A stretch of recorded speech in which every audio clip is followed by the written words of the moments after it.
पहला करेक्ट नहीं चाहिए।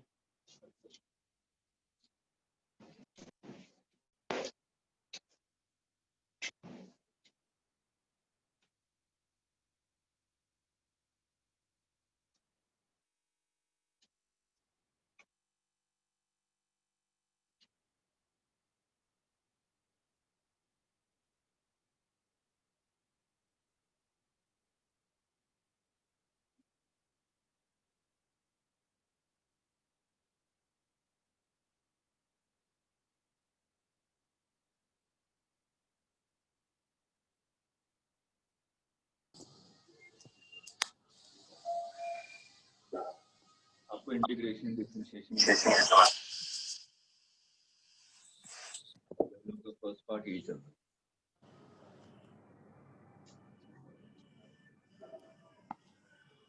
मैथमेटिकल टूल्स कल कंप्लीट हो गए, फिर मंडे से यूनिट एंड मेजरमेंट स्टार्ट। ठीक है,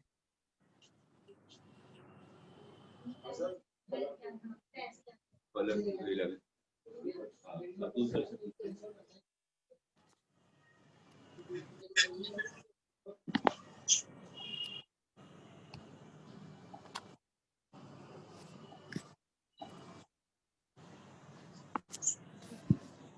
लेकर हम लोग प्रोडक्ट रूल देख रहे थे।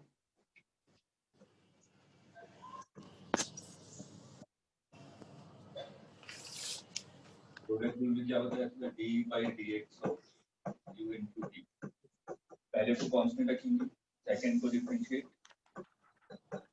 सेकंड को कांस्टेंट, ये क्वेश्चन देखिए।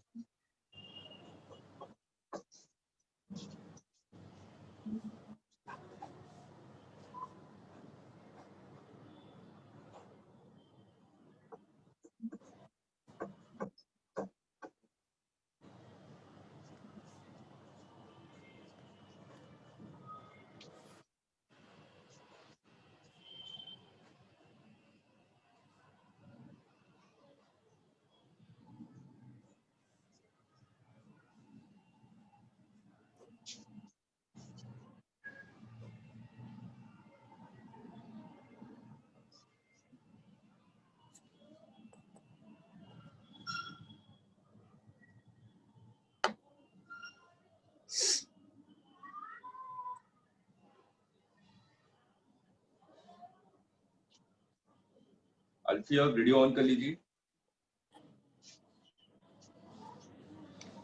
कल कहाँ थी आप? तो तबीयत ठीक नहीं थी। अब सही है?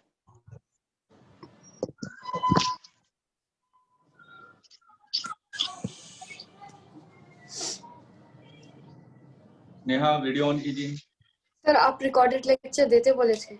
आज आपको सभी रिकॉर्डेड मिल जाएंगे, ठीक है। इसलिए आप लोगों को देखा होगा कल एक ग्रुप बन चुका है, ठीक है, तो उसी ग्रुप में अपलोड हो जाएगा पर डे बेसिस पे।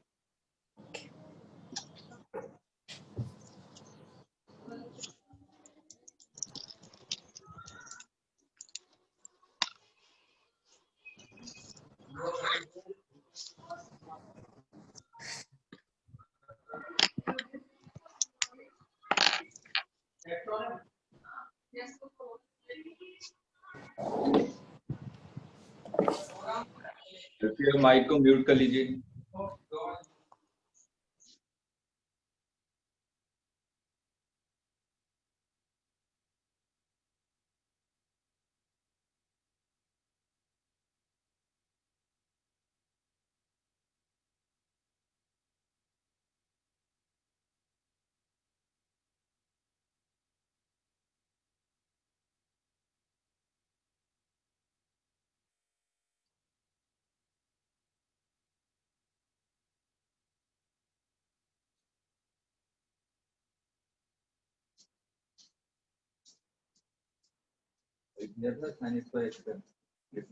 तो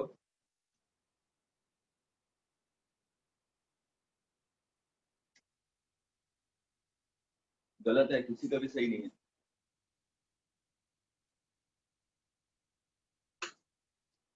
कल ही करवाया था साइन स्क्वायर एक्स का, उसके बाद भी गलतियां कर। पहला function constant D by d x of sine square x को मैं साइन एक्स का होल स्क्वायर लिख सकता हूँ, ठीक है, plus sine square x D by d x of x.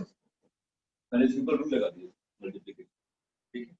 अब हम लोग देखेंगे कि आगे इसको कैसे सॉल्व किया। अब मेरे को साइन एक्स का होल स्क्वायर ऐसा कोई फॉर्मूला नहीं पता, ठीक है, लेकिन मेरे को एक्स स्क्वायर का फॉर्मूला, ठीक। तो अगर मेरे को एक्स स्क्वायर का फॉर्मूला मतलब कल ही बताया था कि हम लोग यहाँ पे क्या लगाते हैं, चेन रूल। अगर मैं इसको साइन एक्स को एक्स मान लूँ, ठीक है, तो अगर मैं साइन एक्स को एक्स मान लूँ, let sine x is equal to capital x, तो ये सिंपल क्या हो जाएगा, d by d x of x square, और जिसको हमने एक्स माना है उसको दोबारा डिफरेंशिएट करना पड़ेगा। That means D by d x of किसको एक्स माना है, साइन एक्स। इसको मैं साइड में कर लेता हूं, ये कितना आ जाएगा 2x sin x का डिफरेंशिएशन cos x, x क्या था आपका sin x, 2 sin x cos x, ये कितना हो जाएगा sin। अब ये मैं डायरेक्ट यहां से पुट कर सकता हूं, x square sin x square का कितना हो गया differentiation sin 2x plus x square का डिफरेंशिएशन 2x इनटू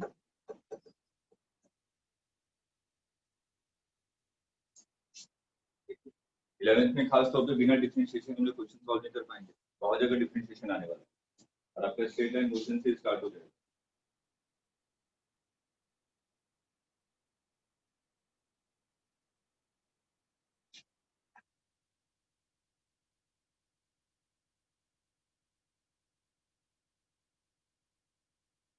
आज मैं छोड़ रहा हूँ कि कल बताने के बाद आज गलत किया है।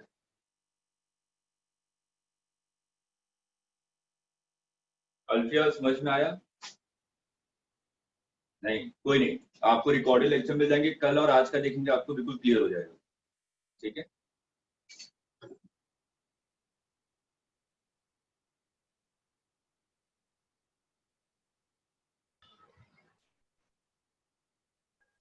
स्नेहा वीडियो ऑन कीजिए, स्नेहा।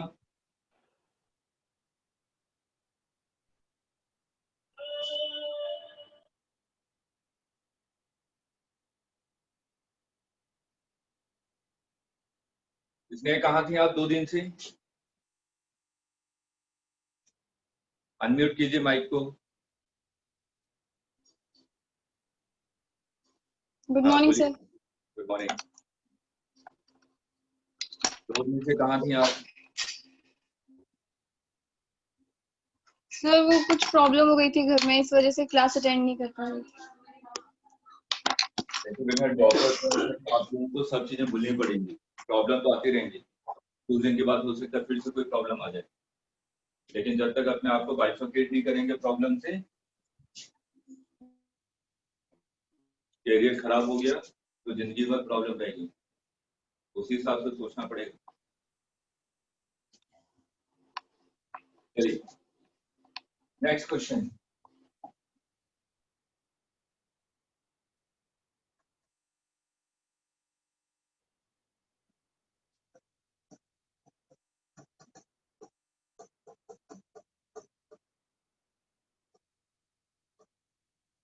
ऐसा फंक्शन देखते हैं ना, आप लोगों ने पढ़ा हुआ है 11th एसएचएम में आता है। आपका नाम क्या हो? विनीत।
स्नेहा वीडियो ऑन करके रखिए बेटा। मेघा आप भी।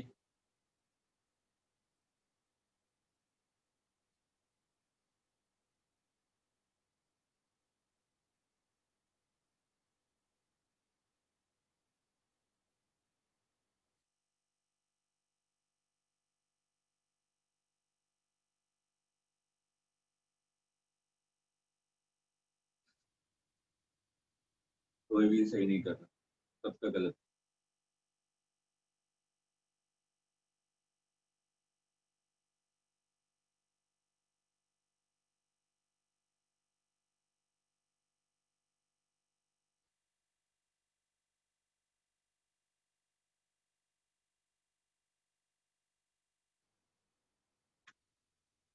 देखिए 2 साल की प्रिपरेशन काफी लंबी प्रिपरेशन है, इस चीज को आपको समझना पड़ेगा। मैं मैथमेटिकल टूल्स में 5 दिन पढ़ा रहा हूँ। इंजीनियरिंग वालों को स्टार्ट किया तो उनको आधे घंटे में खत्म कर दिया था पूरा मैथमेटिक्स। उनके में स्टेट टाइम क्वेश्चन आज स्टार्ट हुए, ठीक है। और जिस दिन आपकी क्लास स्टार्ट हुई उसी दिन उनकी भी क्लास स्टार्ट हुई है।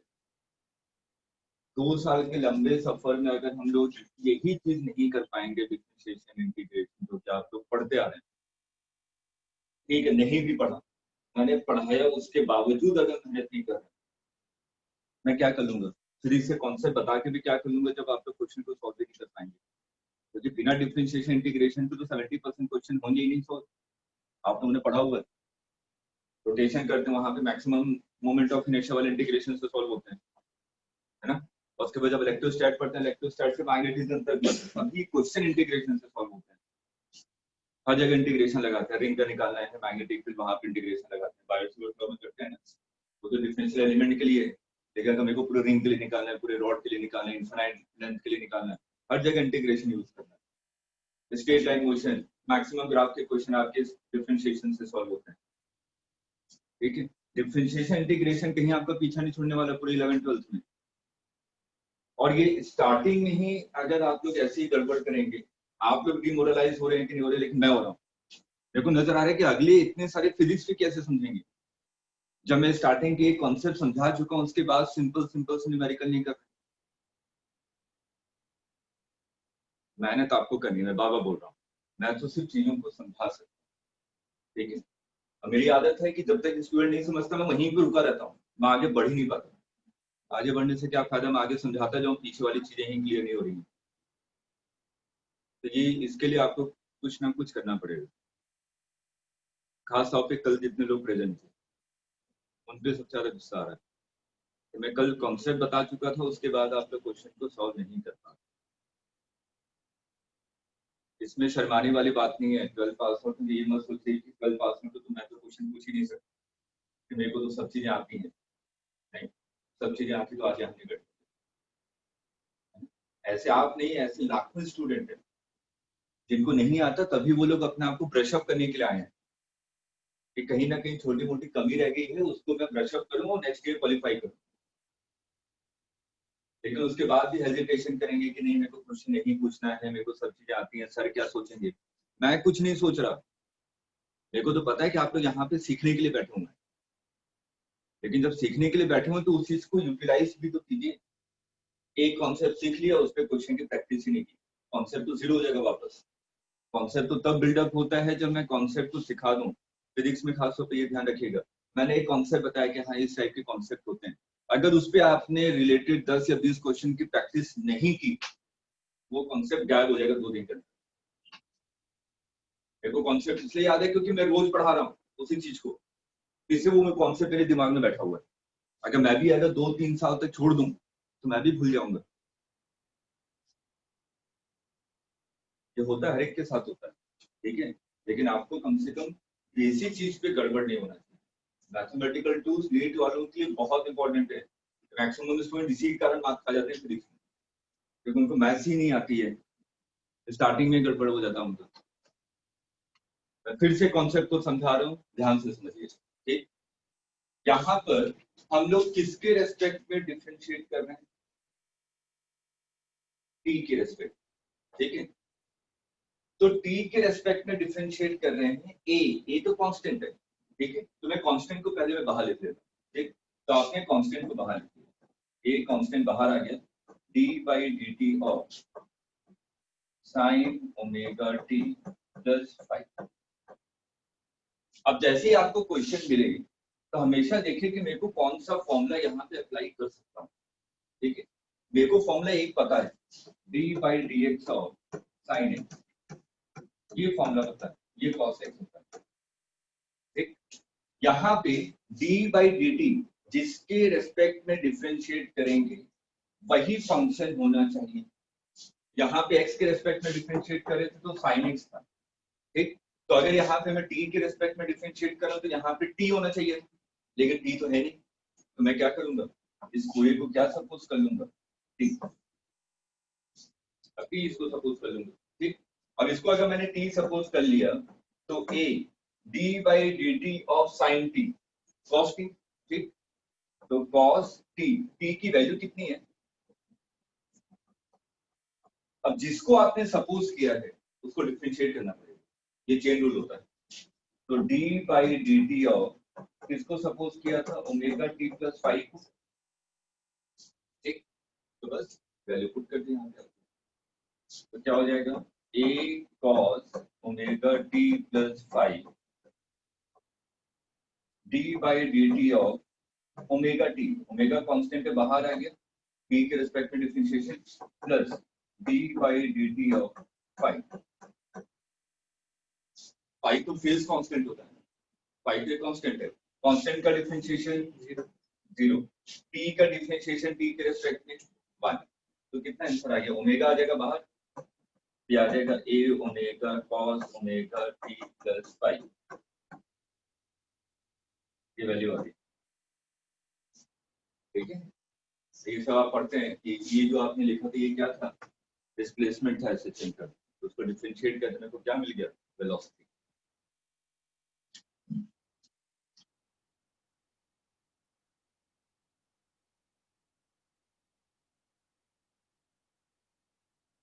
अल्फिया समझ में आया कुछ,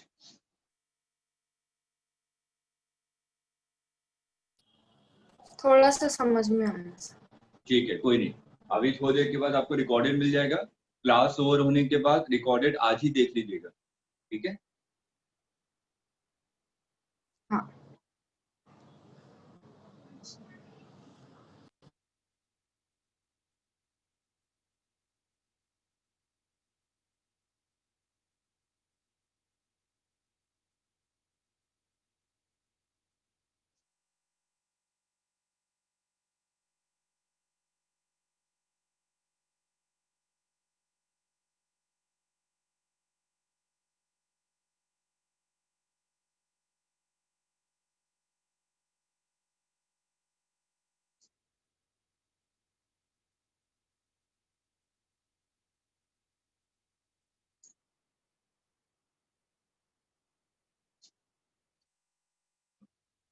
नोट कर लिया सुनिए, चलिए नेक्स्ट क्वेश्चन करके दिखाइए। मैंने कहा d by D T of a omega cos omega t plus 5, इसको डिफरेंशिएट करना, सेम कॉन्सेप्ट है जैसे भी आपने किया था कुछ। स्नेहा मेघा वीडियो ऑन रखिए।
देखिए ये कांस्टेंट है, कांस्टेंट को आपने बाहर रख लिया,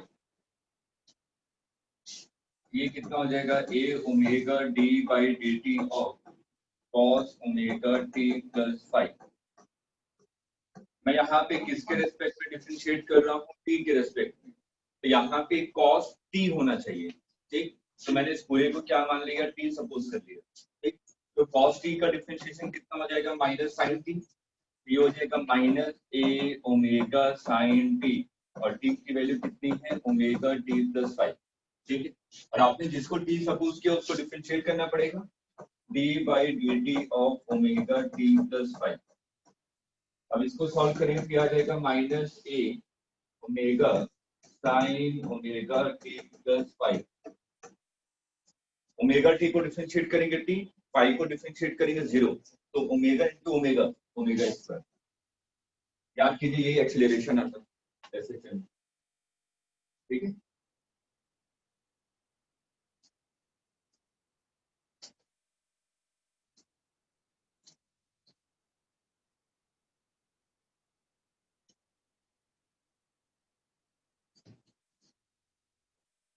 सर प्लीज एक बार लास्ट वाला स्टेप रिपीट कर दीजिएगा।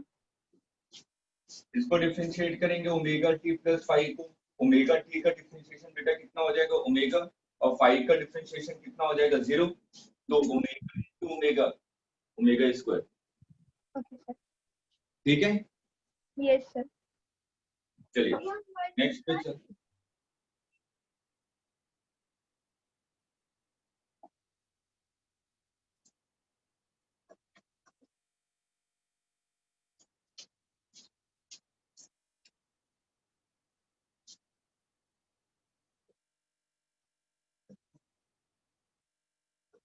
ये पढ़ा है ना, मैं फिजिक्स के वो सब टर्म्स ले रहा हूँ जहाँ पे डिफरेंशिएशन यूज होता है, ताकि थोड़ी सी प्रैक्टिस हो जाए कि कैसे करते हैं।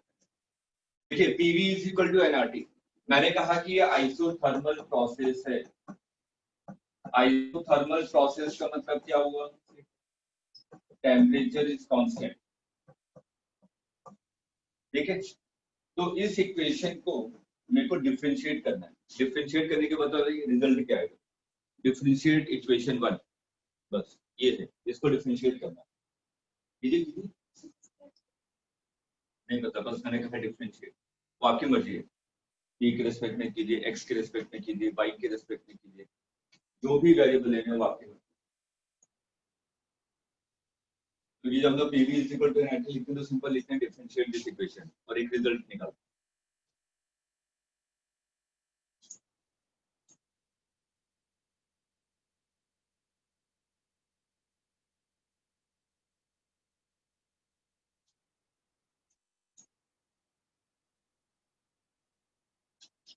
x के रेस्पेक्ट में डिफरेंशिएट कीजिए, ठीक है, x के रेस्पेक्ट में डिफरेंशिएट कीजिए, देखिए क्या आता है।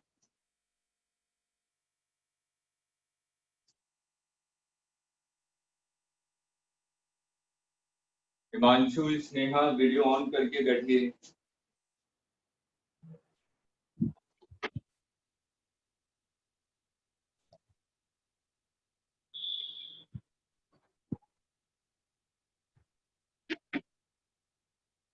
अल्फिया अभी टेंशन आपने नहीं कुछ लेना है, समझाया बॉडी था। क्लास के बाद आपको समझ में आ जाएगा।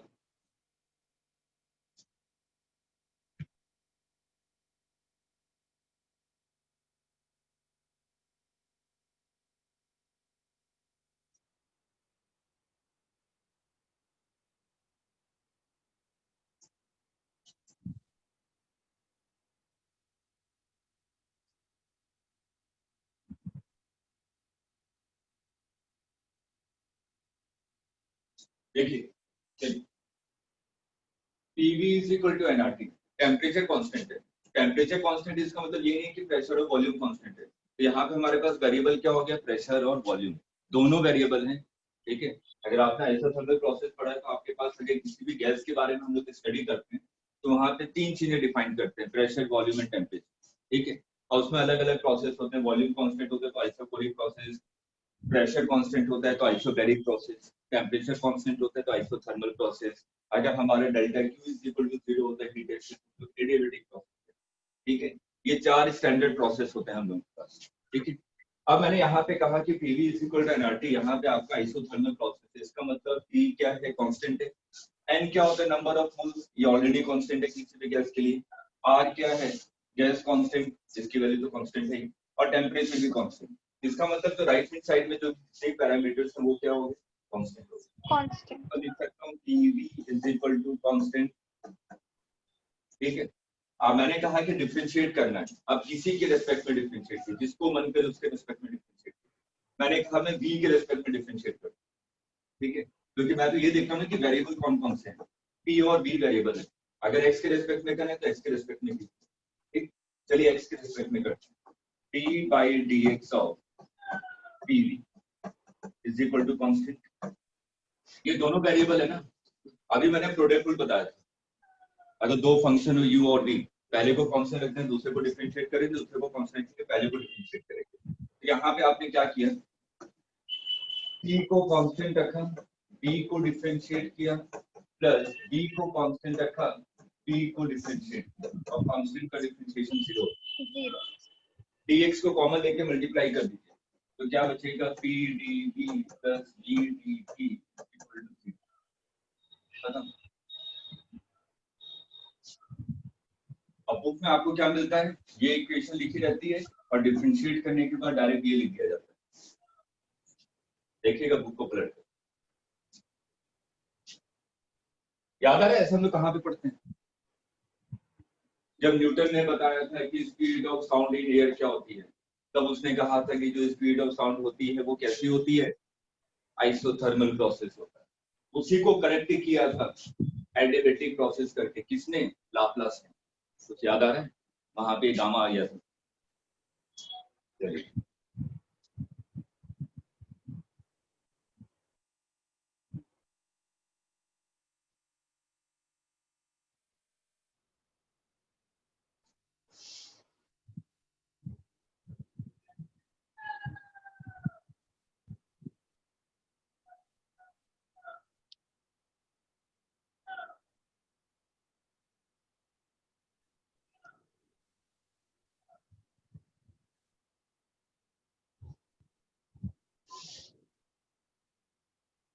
नोट कर लिया,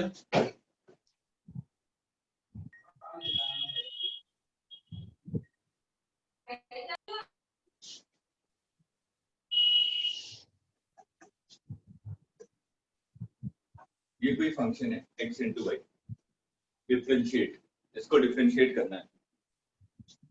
ये भी मिलेगा जब हम लोग conservative and non conservative force पढ़ेंगे, स्टैंडर्ड क्वेश्चन में करवाया जाता है।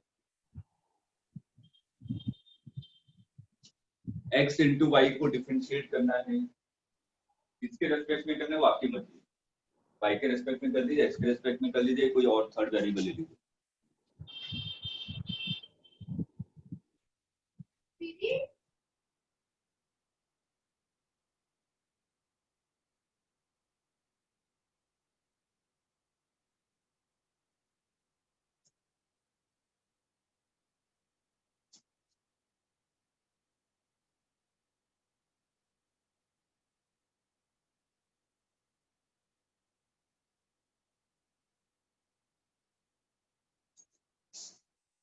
सिंपल अभी बताया, x को कांस्टेंट रखेंगे, y को डिफरेंशिएट करेंगे, y को कांस्टेंट रखेंगे, x को डिफरेंशिएट करेंगे, डिफरेंशिएशन ऑफ x y।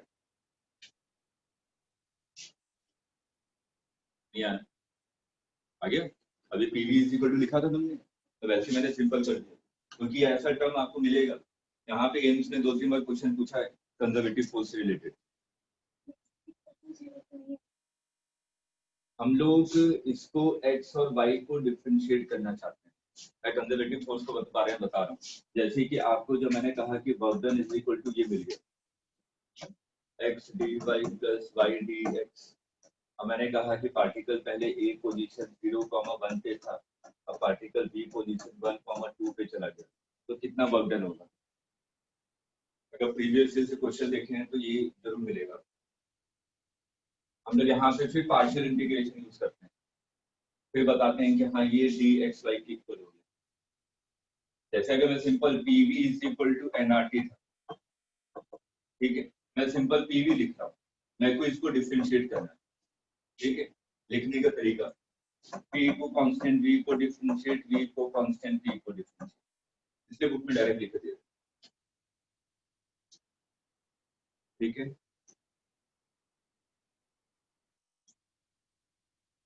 सही है।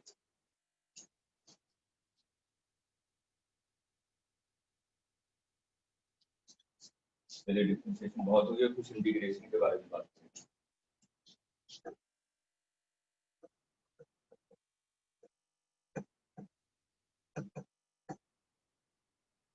अल्फिया नया टॉपिक है, इसको ध्यान दीजिएगा। ठीक है, देखिए इंटीग्रेशन, इंटीग्रेशन का सिंपल मीनिंग क्या होता है? इंटीग्रेशन से आप लोग क्या समझते हैं? एडिशन और ये क्वेश्चन मैं तभी सॉल्व कर पाऊंगा जब इंटीग्रेशन का बेसिक मतलब पता हो, तभी तो पता चलेगा कि क्यों इंटीग्रेशन को क्या डिफरेंशिएशन करूं। बोलिए बोलिए बोलिए, इंटीग्रेशन का बेसिक मतलब क्या है?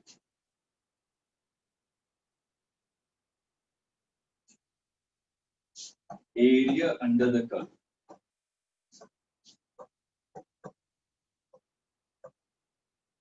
कैसा भी कर्व हो, ठीक है, अगर मैंने सिंपल इंटीग्रेशन लिखा है इसका मतलब वो एरिया निकालना। ठीक है, एक छोटा सा एग्जांपल लेके मैं इसको समझाऊंगा कि एरिया की कुछ पहले इसको बेसिक रूल तो लिख ही लीजिए, इसका मतलब क्या है, और इसको हम लोग कैसे लिखते हैं? Integration of by dx.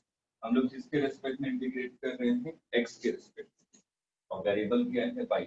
हमेशा याद रखिएगा कि जब भी हम लोग इंटीग्रेशन करते हैं या डिफरेंशिएशन करते हैं, अगर मैं dx लिखता हूँ जैसे कि dy अपॉन dx लिखता हूँ, तो इसका मतलब मैं किसके रेस्पेक्ट में डिफरेंशिएट कर रहा हूँ? x के रेस्पेक्ट में।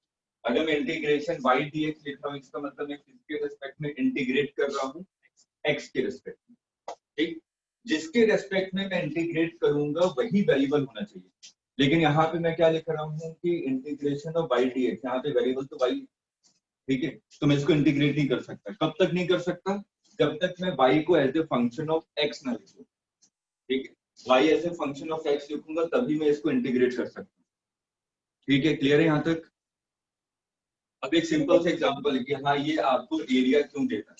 ठीक है, इसका एक छोटा सा एग्जांपल देता हूँ। मैंने कहा y is equal to 2x, ये इक्वेशन, ये किस चीज की इक्वेशन है? Straight line. ठीक है, ये आपके y is equal to 2x क्या है? स्ट्रेट लाइन को शो करता है। तो y is equal to 2x मैंने कहा कि स्ट्रेट लाइन है, और आपने इसका ग्राफ बना लिया। ये y एक्सिस, ये x axis, y is equal to 2।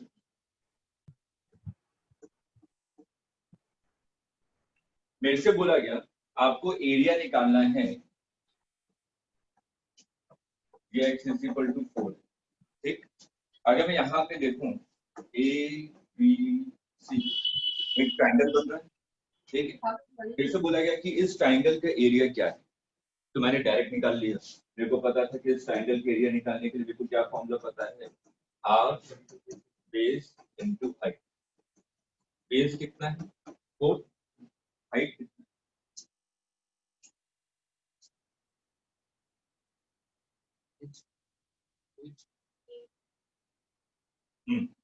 ठीक है, हाइट कितना है? x की वैल्यू 4 पुट करूंगा तो y की वैल्यू कितनी आ जाएगी? आगे समझ लीजिए। ठीक है, तो y तो हमेशा परपेंडिकुलर बताता है ना। ठीक, तो आपने यहाँ पे वैल्यू पुट की, ये आ गया 16, ये एरिया आ गया। ठीक है, ये तो सिंपल सा एरिया मैं कर्व को देख के निकाल सकता था। अब मैं थोड़ा सा इंटीग्रेशन का यूज लेता हूँ। ठीक है, इंटीग्रेशन का यूज लेता हूँ, तो इंटीग्रेशन मैंने लिखा इंटीग्रेशन y dx। y क्या है? 2x, तो 2x dx इंटीग्रेशन। अब इंटीग्रेशन में यहाँ पे लिमिट लगानी पड़ेगी कि ये कहां से कहां तक वेरी कर रहा है, x कहां से कहां तक। हम लोग किसके रेस्पेक्ट में कर रहे हैं? x के रेस्पेक्ट में, तो वेरिएबल यहाँ पे x है। मेरे को इस पूरे ट्राइंगल को कवर करना है। अगर मेरे को इस पूरे ट्राइंगल को कवर करना है तो x कहां से कहां तक वेरी कर रहा है? 0 से लेके 4 तक। x तो 0 से 4 तक वेरी कर रहा है ना। ठीक, तो हम लोग यहाँ पे लोअर लिमिट क्या लगाएंगे? 0, और अपर लिमिट 4, ठीक है। तो x dx इंटीग्रेशन का फॉर्मूला क्या होता है, x स्क्वायर बाई 2, मैंने 2 बाहर ले लिया, लिमिट क्या है 0 to 4, ठीक है। और जब लिमिट हम लोग यहाँ पे पुट करते हैं तो वेरिएबल, हमेशा वेरिएबल में लिमिट पुट की जाती है। यहाँ पे वेरिएबल क्या है x, ठीक है। तो x की जगह अपर लिमिट पुट करेंगे, x की जगह मैं अपर लिमिट पुट करूंगा तो कितना हो जाएगा 4 स्क्वायर, ये कैंसिल हो जाएगा, ठीक, माइनस x की जगह लोअर लिमिट 0, कितना आ गया ना सेम। इसका मतलब इंटीग्रेशन मेरे को क्या देता है, एरिया अंडर द कर्व। ये तो सिंपल सा कर्व मेरे को नजर आ रहा था कि ट्रायंगल बन रहा था, रेक्टेंगल बन रहा था कि सिंपल, ये सब कर्व में हम लोग निकाल सकते हैं जो सिंपल ज्योमेट्री से किए जा सकते हैं। अगर कर्व ऐसा होता,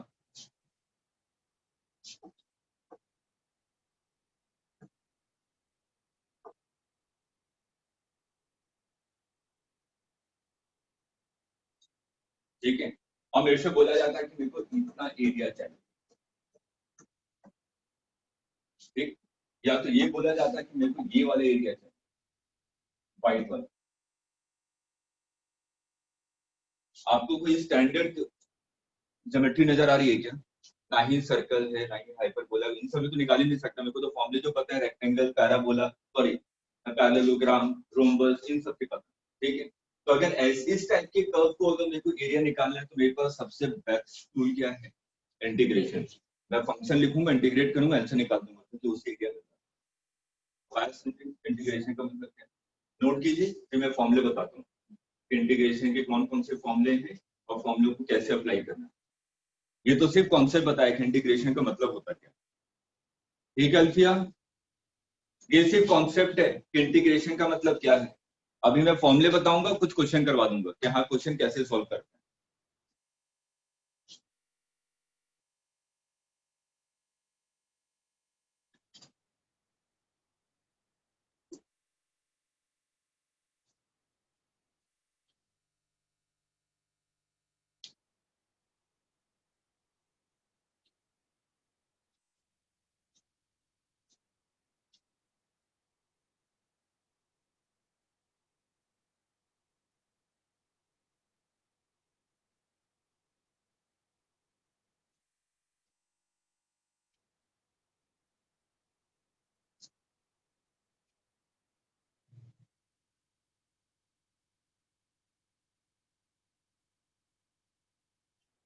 थोड़ा जल्दी जल्दी नोट कीजिएगा।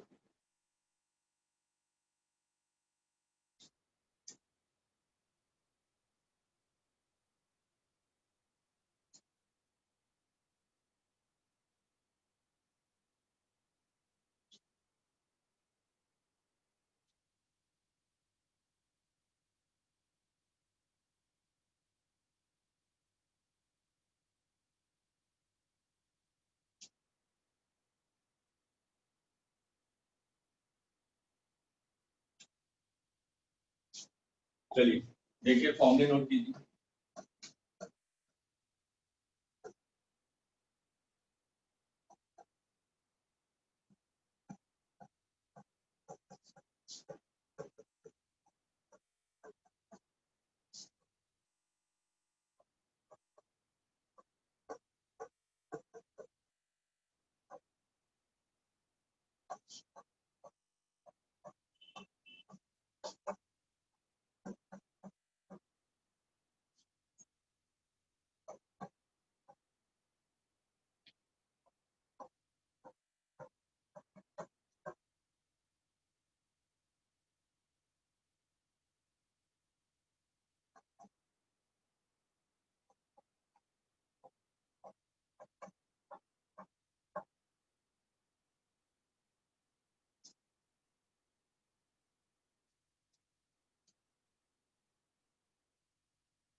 ये स्टैंडर्ड फॉर्मूले हैं जो कि नीट लेवल पे 99% क्वेश्चन इन्हीं फॉर्मूले से हो जाते हैं, ठीक है।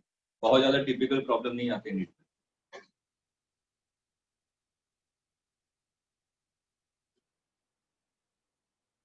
अब देखिए, इसी फॉर्मूले को थोड़ा सा और करते हैं, अगर मैंने लिख दिया integration of sine a x plus b d, इसका फॉर्मूला क्या होता है? एक्स के रेस्पेक्ट में डिफरेंशिएट कर रहे हैं, ठीक है। तो यहाँ पे हम लोग क्या करेंगे, एक्स का जो कोफिशिएंट है वो डिवीजन में आ जाएगा बस, ठीक है। याद करने का तरीका बता रहा हूँ, ये हो जाएगा 1/a और साइन एक्स का डिफरेंशिएशन क्या होता है, कॉस एक्स, ठीक है, माइनस कॉस एक्स होता है, सॉरी इंटीग्रेशन। इसी तरीके से integration of cos a x plus b dx, इसको करेंगे 1/a sin a x plus b, third e to the power a x plus b dx, x का coefficient 1/a to the power a x plus b, fourth 1/a x plus b, इसको करेंगे 1/a ln a x plus b। ये सब use होंगे जब Newton's law of cooling पढ़ेंगे, तो वहां पर इसी फॉर्मूले से डिराइव करके निकालते हैं रिलेशन, ठीक। और कई सारे जब हम लोग कैपेसिटी इंडक्टर वाले केसेस करते हैं तो वहां पे ये फॉर्मूला यूज होगा, और जब हम लोग एसएचएम वेव करेंगे तो वहां पे ये सब फॉर्मूला यूज होगा। इसको ऐसे फॉर्मूले याद रखिए, ठीक है, 6 4 10, ये 10 फॉर्मूले आपके लिए बहुत इंपॉर्टेंट।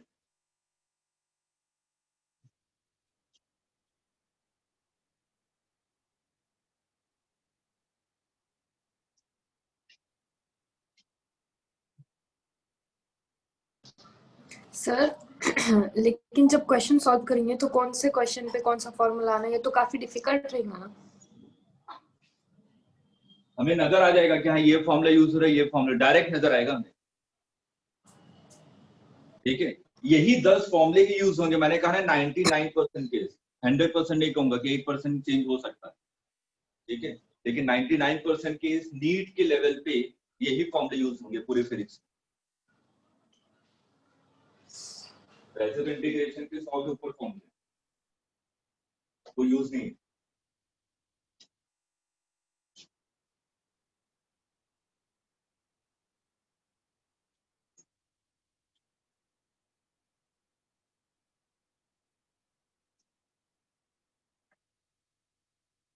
क्लियर है,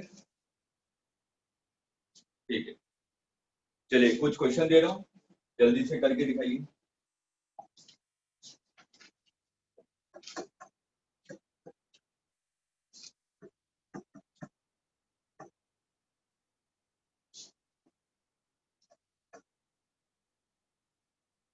कीजिए।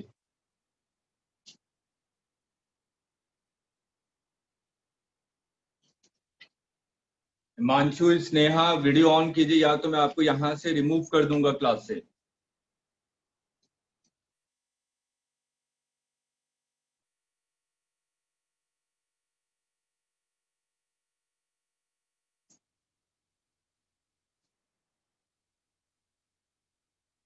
आप लोग क्लास अटेंड कर रहे हैं, खास तौर पे मेरी क्लास, तो वीडियो ऑफ नहीं होना चाहिए, क्योंकि स्टार्टिंग क्लास है तो इसमें बार बार कम से कम 3 4 बार आप लोगों से कह चुका हूं, उसके बाद भी आप लोगों ने वीडियो ऑन नहीं किया।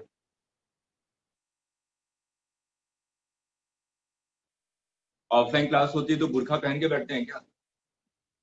कि नहीं, मेरे को तो शक्ल दिखानी नहीं है किसी को।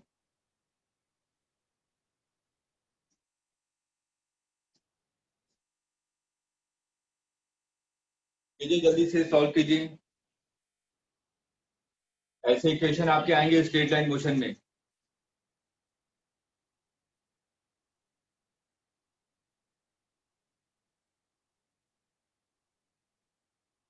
हिमांशु बताइए क्या आएगा रिजल्ट?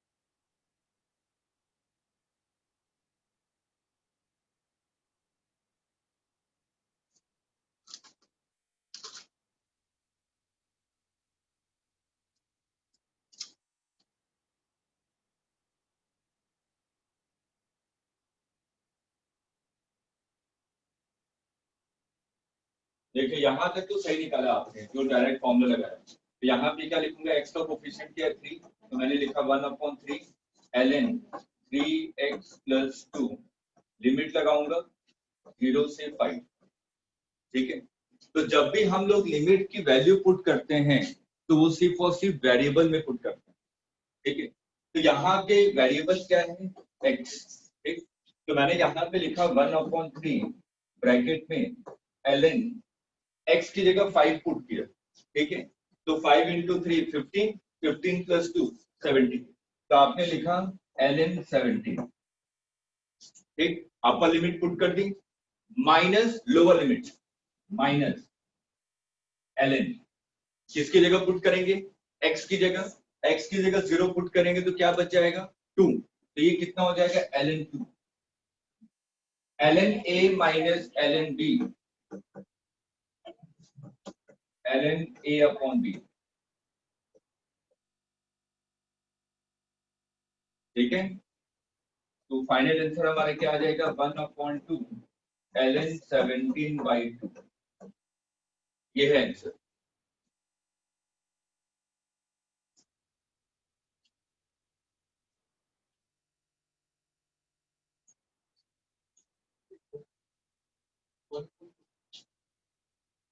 सॉरी 3 है 3 है।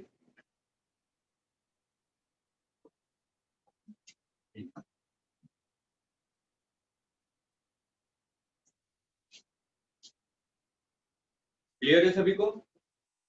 चलिए एक और क्वेश्चन ऐसा ही मिलता जुलता।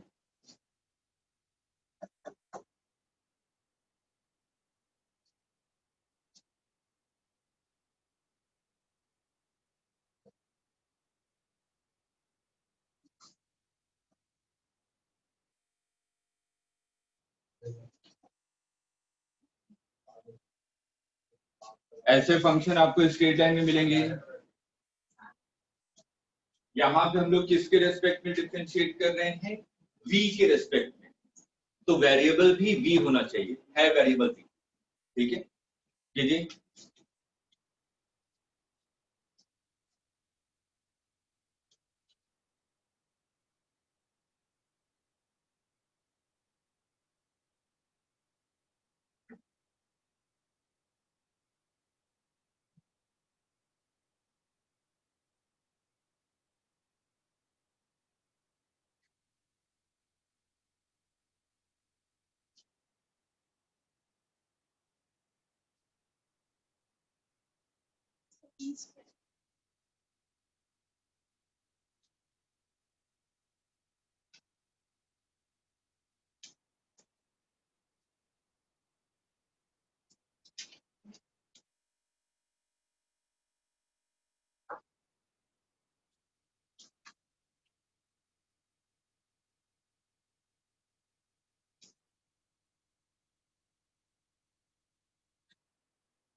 हाँ हिमांशु कुछ बोल रहे हैं, आंसर आ गया आपका? बेटा आपकी आवाज नहीं आ रही है, देखिए माइक कनेक्टेड है आपका? नहीं नहीं, आपकी आवाज नहीं आ रही है।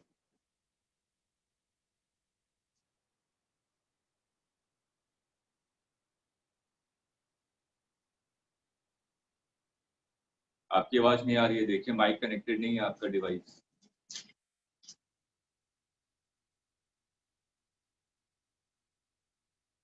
फोन गड़बड़ कर रही है।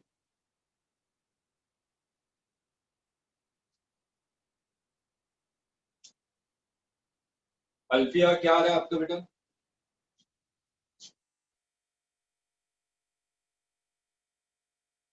स्नेहा हो गया सॉल्व? नहीं हुआ?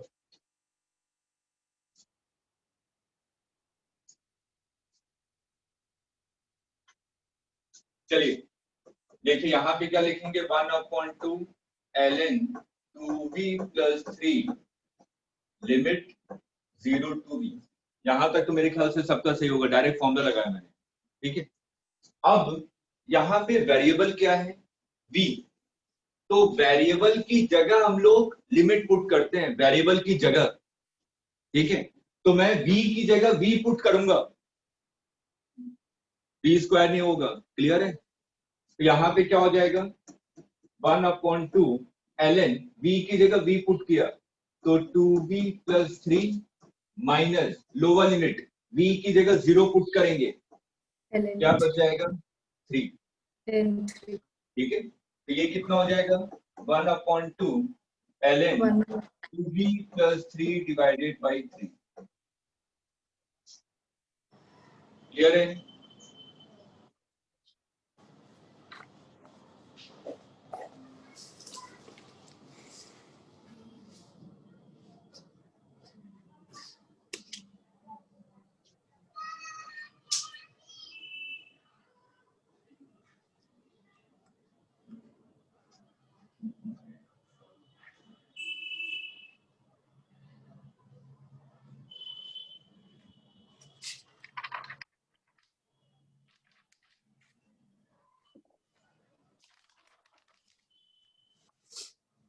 नोट कर लिया, चलिए next question. Yes sir.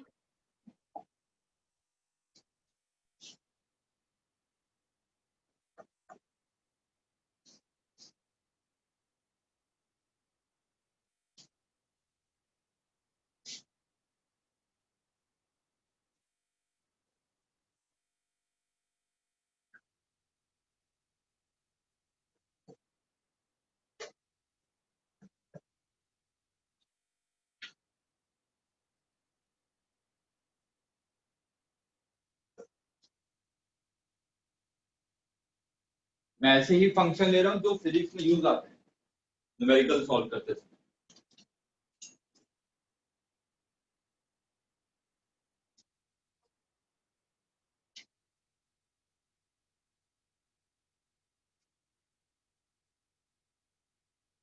Himanshu आप ऐसे पढ़ते हैं क्या, क्लास में बैठते हैं तो किसी को साथ ले जाते हैं, उनसे कंटिन्यूअसली बात करते रहते हैं, फिर बीच बीच में बोर्ड पे देख लेते हैं? बेटा ये क्लास ही है, ऑनलाइन क्लास में आप डिवाइस से बैठे हैं तो इसका मतलब ये नहीं है कि आप कंटिन्यूअसली किसी से बात करते रहेंगे उसके बाद यहाँ पे देखते रहेंगे। मैं अपनी क्लास में तो ये सब चीजें बर्दाश्त करता ही नहीं। मैं तो किसी और स्टूडेंट को देख नहीं रहा कि कोई साथ में बैठा हुआ उनसे बात करने में लगा हुआ है। स्टूडेंट हमेशा सेपरेट अपने इंडिविजुअल रूम में बैठता है क्योंकि उसकी क्लास चल रही है।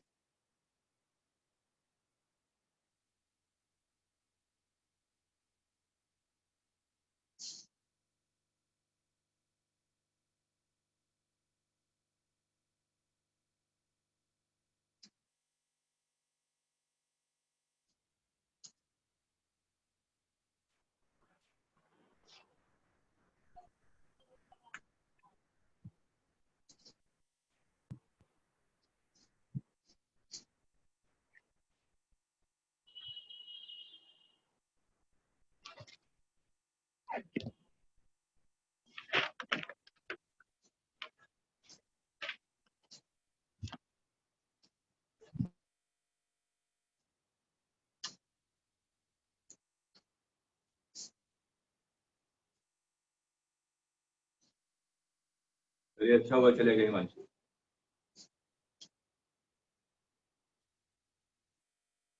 चलिए देखिए, कॉन्सेप्ट को हमेशा ध्यान में रखना है। हम लोग जब भी डिफरेंशिएट या इंटीग्रेट करेंगे तो हमेशा देखते हैं कि किसके रेस्पेक्ट में कर रहे हैं, ठीक है। मैं यहाँ पे किसके रेस्पेक्ट में कर रहा हूँ, टी के रेस्पेक्ट में, ठीक है। तो यहाँ पे डायरेक्ट टी तो लिखा हुआ नहीं है, ठीक। तो अभी मैंने क्या तरीका बताया था कि मैं टी के रेस्पेक्ट में कर रहा हूं तो जो टी का कोफिशिएंट होगा वो डिवीजन में आ जाएगा, ठीक है। तो टी का कोफिशिएंट क्या है यहाँ पे ओमेगा, तो ये कितना हो जाएगा 1/ओमेगा, और साइन का डिफरेंशिएशन क्या होता है माइनस कॉस, तो minus cos omega T 2 to 5 किसके रेस्पेक्ट में कर रहे थे टी के रेस्पेक्ट में, तो टी वेरिएबल है तो टी की जगह हम लोग वैल्यू पुट करेंगे 5 और 2, ठीक है। तो मैंने इसको लिखा -1/ओमेगा कॉस टी की जगह 5 पुट करेंगे तो कितना हो जाएगा 5 ओमेगा माइनस कॉस टी की जगह पुट करेंगे 2 तो कितना हो जाएगा 2 ओमेगा, तो जो भी वैल्यू आएगी यही तक हो जाएगी खत्म, क्योंकि हमें ओमेगा नहीं पता। एग्जैक्ट वैल्यू नहीं निकलती। क्लियर है? अगर इसी क्वेश्चन को मैं ऐसा लिखता, अगर सेम क्वेश्चन को मैं ऐसे लिख देता 2 to 5 नहीं ले रहा, 0 to pi by 3 sine omega T D omega T. अब बताइए अब क्या चेंज हो जाएगा? मैं यहाँ पे किसके रेस्पेक्ट में इंटीग्रेट कर रहा हूँ? ओमेगा टी, और यहाँ पे भी ओमेगा टी है, ठीक है। तो सिंपल क्या हो जाएगा? माइनस साइन एक्स का इंटीग्रेशन कॉस एक्स, तो ये हो जाएगा cos omega T 0 to pi by 3। Variable क्या है? ओमेगा टी, क्योंकि मैं ओमेगा टी के रेस्पेक्ट में कर रहा हूँ। तो अगर ओमेगा टी की जगह मैं पाई बाई 3 पुट करूंगा तो ये देखिए ये वैल्यू कितनी आ जाएगी? Minus cos pi by 3 minus cos omega T की जगह 0, कॉस पाई बाई 3 मतलब कॉस 60 की वैल्यू 1/2 और कॉस 0 की वैल्यू 1, तो 1/2 minus 1/2 minus 1/2 minus into minus plus, that means 1/2। आगे समझ में? ठीक है। तो ये देखिए ये बिल्कुल बेसिक था, इतनी चीजें आपको आनी चाहिए। कल हम लोग मैथमेटिकल टूल्स की लास्ट क्लास करेंगे और कल हम लोग सीखेंगे कि डिफरेंट टाइप्स ऑफ ग्राफ्स क्या होते हैं, क्योंकि कई सारे क्वेश्चन आपने देखे होंगे कि हाँ ये कौन से पाथ को फॉलो कर रहा है, पैराबोला है, इलिप्स है, सर्कल है, स्ट्रेट लाइन है, ठीक है। Relationship between acceleration and velocity कैसा है, जब एसएचएम पढ़ेंगे तो वहां पे आता है कि जो पार्टिकल का पाथ है वो कैसा होगा, सर्कल होगा, स्ट्रेट लाइन होगा, बहुत सारी चीजें, ठीक है। तो उसके लिए ग्राफ मेरे को पता होना चाहिए, सिंपल कि कैसा ग्राफ होता है, अगर ऐसा फंक्शन लिखा तो उसके लिए ग्राफ कैसा बनेगा, दैट्स इट। वो कहां से आया, क्यों आया, उससे कोई मतलब नहीं है, क्योंकि वो मैथ्स में पढ़ा जाता है डिटेल में, ठीक है। चलिए आप लोगों का ग्रुप बन गया है, जो भी मंडे से लेके वेडनेसडे तक क्लासेस थी वो आज आप लोगों को ग्रुप में अपलोड हो जाएंगे, ठीक है। चलिए ओके बाय बाय।